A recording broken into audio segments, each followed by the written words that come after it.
3 साल बाद इस वक्त शहर अपने छोटे छोटे कदमों से दरवाजे की तरफ भाग रही थी, तो वहीं हूर उसके पीछे पीछे आते हुए अपनी चिंता भरी आवाज में उससे कहती है, बेबी भागो मत, गिर जाओगे। पर शहर हमारी कहाँ ही सुनने वाली थी। तभी आगे से आकर कोई उसे अपनी बाहों में उठा लेता है।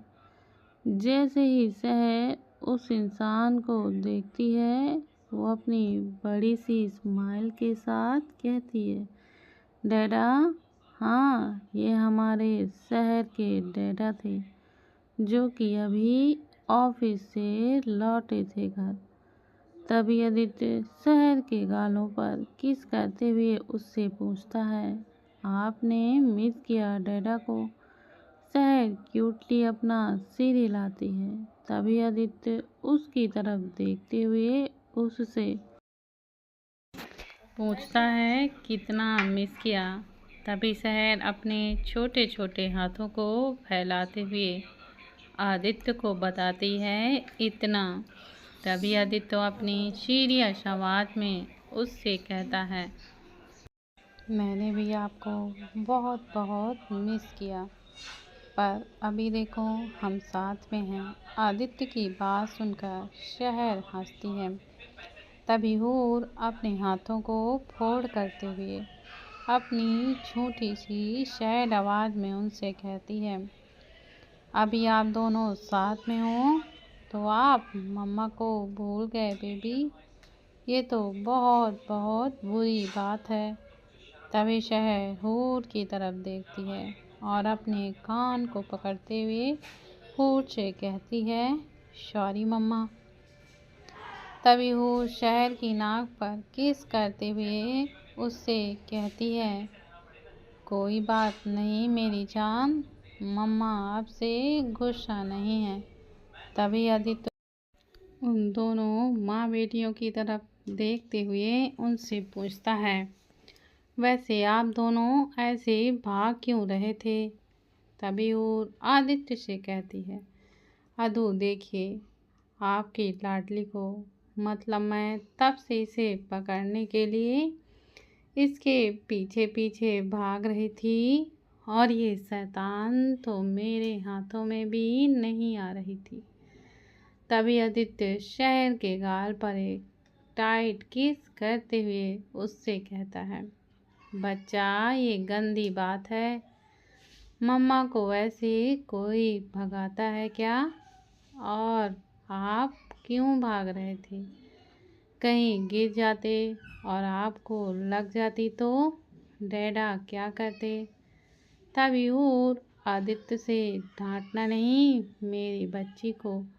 तभी आदित्य होठ से कहता है, मैं इसे डांट नहीं रहा हूँ एंजल, और वैसे भी मैं अपनी बच्ची को कैसे डांट सकता है, but I have to teach her what to do and what not ना। आदित्य की बात को समझते हुए हूर अपना सिर हिलाती है, और तभी आदित्य हूर और शहर से कहता है, वैसे मैं तो शावर लेने के लिए जा रहा हूँ, तो मेरा बेबी चलो साथ में, आपको भी नहला देता हूँ। शहर यस यस कहती है और उसकी बात सुनकर वो दोनों हंसते हैं। तभी आदित्य शहर को लेकर रूम में चला जाता है और हूर अपने काम में लग जाती है।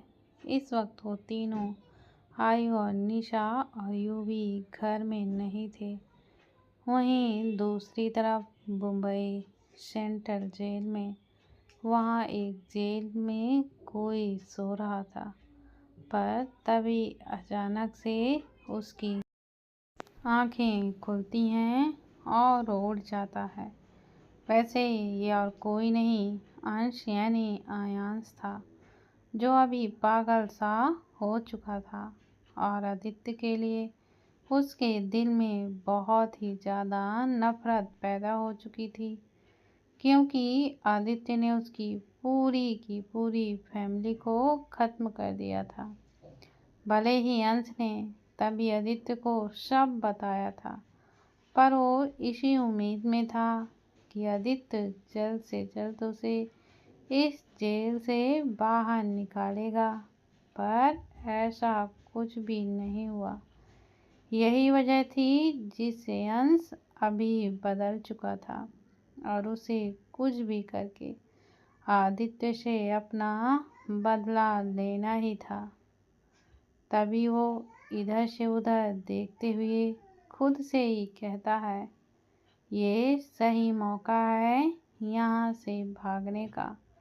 अंश इधर से उधर देखता है, तभी उसे वहाँ 2 ही कांस्टेबल मौजूद दिखते हैं। तभी अंश अपनी एक जोरदार चीख निकालता है, जिस वजह से वो 2 अंश की सेल की तरफ आते हैं और फिर उसके सेल का लॉक खोलते हुए अंदर जाते हैं। जैसे वो दोनों उसे देखने के लिए उसके बहुत करीब आते हैं, तो अंश उन पर अटैक कर देता है। जब वो दोनों वहाँ बेहोश होकर गिर जाते हैं, तभी अंश वहाँ से चुपचाप निकल जाता है। पर वो इतना ध्यान रखता है कि वो किसी के भी नज़रों में ना आए, इसलिए वो पीछे के रास्ते से बाहर आता है। बाहर आते ही वो बचते बचाते एक जगह पर जाता है, क्योंकि उसका घर तो अभी आदित्य के अंडर में ही था। तभी वह कुछ वहाँ देर तक रुकता है और फिर वह वहाँ से निकलकर चला जाता है। तभी उसे आरव यानी अंश का पीए के घर आता है और जैसे ही आरव उसे देखता है, वो थोड़ा सा शॉक्ड हो जाता है। तभी आरव उससे पूछता है, सर आप यहाँ, और क्या ऑफिसर ने आपको छोड़ दिया? तभी अंश अपना सिर ना में हिलाते हुए कहता है, छोड़ा नहीं है, मैं वहाँ से भाग कर आया हूँ आरव। मुझे उस आदित्य से बदला लेना है और इसमें तुम मेरी हेल्प करोगे। तभी आरव अपना सिर हिलाते हुए उससे कहता है, यस सर, उसकी वजह से तो मैं भी मुसीबत में पड़ चुका हूँ। उसने आपके साथ साथ मेरा भी तो लाइसेंस कैंसिल करवाया था, तो मुझे भी तो उससे बदला लेना है। पर कैसे, ये तो मुझे समझ ही नहीं आ रहा था। पर अभी आप आ गए हैं ना, तो अभी हम साथ में मिलकर इस काम को अंजाम देंगे। तभी अंश उससे पूछता है, मैंने सुना था कि उसकी और हूर की कोई बेटी भी है, ये सच है क्या? तभी आरव उसे बताता है, हाँ ये सच है, और उस बच्ची का नाम सहर है, जो अभी 3 साल की है। तभी अंश अपनी घिनौनी भली स्माइल के साथ कहता है, मुझे नहीं पता था कि वो हूर इतनी चालाक होगी। वैसे भी उस पर सिर्फ और सिर्फ मेरा हक है, तो मैं उसे कैसे भी करके हासिल करके ही रहूँगा। अब रही बात उसके पति और बच्चे की, तो उसके साथ तो मैं वही करूँगा जो उस आदित्य ने मेरी फैमिली के साथ किया था। किसी ना किसी को तो मरना ही होगा, क्योंकि I am a back. Ayaan Singh Rathore is back. Aarav भी अपनी शैतानी स्माइल के साथ अपना सिर हिलाता है। वहीं दूसरी तरफ उस बड़े से खतरे से अनजान आदित्य उसकी छोटी प्रिंसेस के साथ खेल रहा था, जहाँ शहर टावर बना रही थी और आदित्य उसे सिखा रहा था, चलो बच्चा, अभी आप डैडा के साथ काउंट करो। बोलो 1। तभी शहर भी आदित्य की तरफ देखती है और फिर 1 कहती है। आदित्य उसे सिर्फ 5 तक की काउंटिंग करवाता है, क्योंकि अभी वो छोटी थी। तो आदित्य और हूर शहर के साथ बहुत सब्र से पेश आते थे, ताकि वो हर एक बात ना सिर्फ सीखे, पर सीखने के साथ साथ उसे एंजॉय भी। तभी हूर वहाँ खाने की ट्रे लेकर आती है और आदित्य के पास उस ट्रे को रखते हुए उन दोनों से कहती है, चलो बहुत हो गया, बाकी कल खेलना, अभी खाना खाते हैं। वो तीनों तो बाहर से ही खा कर आएंगे, तो हम खा लेते हैं। वैसे भी मेरी बच्ची को भूखी लगी होगी। तभी शहर अपने टॉयज को छोड़ती है और हूर के गोद में जाकर बैठती है। आदित्य शहर के सभी खिलौने उसकी सही जगह पर रख देता है और वॉशरूम जाकर अपने हाथ पैर को धोकर आता है। तभी आदित्य उन दोनों को भी खिलाता है और खुद भी खाता है। वैसे हूर ने शायद कितनी ही बार उसे मना किया होगा, पर आदित्य आज भी उसे अपने हाथों से ही खिलाता था।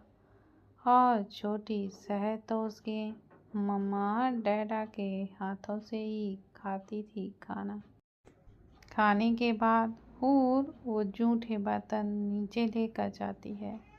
तभी हूर रूम में आती है वापस और देखती है कि आदित्य छोटी से शहर के ऊपर था और उसके पेट में गुदगुदी कर रहा था, जिससे शहर खिलखिलाकर हंस रही थी।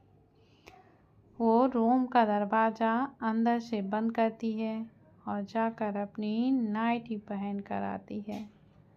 तभी आदित्य खुद भी बेड पर लेट जाता है और शहर को भी अपने ऊपर सुलाता है। ये उन दोनों की आदत ही बन चुकी थी, जहाँ उन्हें एक दूसरे के बिना नींद ही नहीं आती थी। तभी हूर भी आदित्य के पास आकर लेट जाती है और अपना एक हाथ शहर की कमर पर रख देती है। तभी शहर हूर की तरफ देखते हुए अपनी पलकें झपकाती है, जिसे देखकर हूर हंसने लगती है। तभी वो शहर के माथे पर किस करते हुए उससे कहती है, गुड नाइट बेबी। तभी आदित्य भी शहर के माथे पर किस करते हुए गुड नाइट विश करता है। शहर उन दोनों के ही गालों पर किस करते हुए अपनी प्यारी सी आवाज़ में उनसे कहती है, गुड नाइट मम्मा डैडा। तभी आदित्य शहर के बालों को सहलाते हुए उससे कहता है, अच्छा चलो अभी आप अपनी आइज़ को क्लोज करो, निन्नी नहीं करनी है आपको बाबू। इस पर शहर उसे करनी है कहती है। तभी आदित्य शहर के लिए एक धुन गुनगुनाता है, जो शहर को तब से सुना रहा था जब से वो उसके पास आई थी। कुछ ही देर में शहर तो सो जाती है, पर हूर नहीं सोती।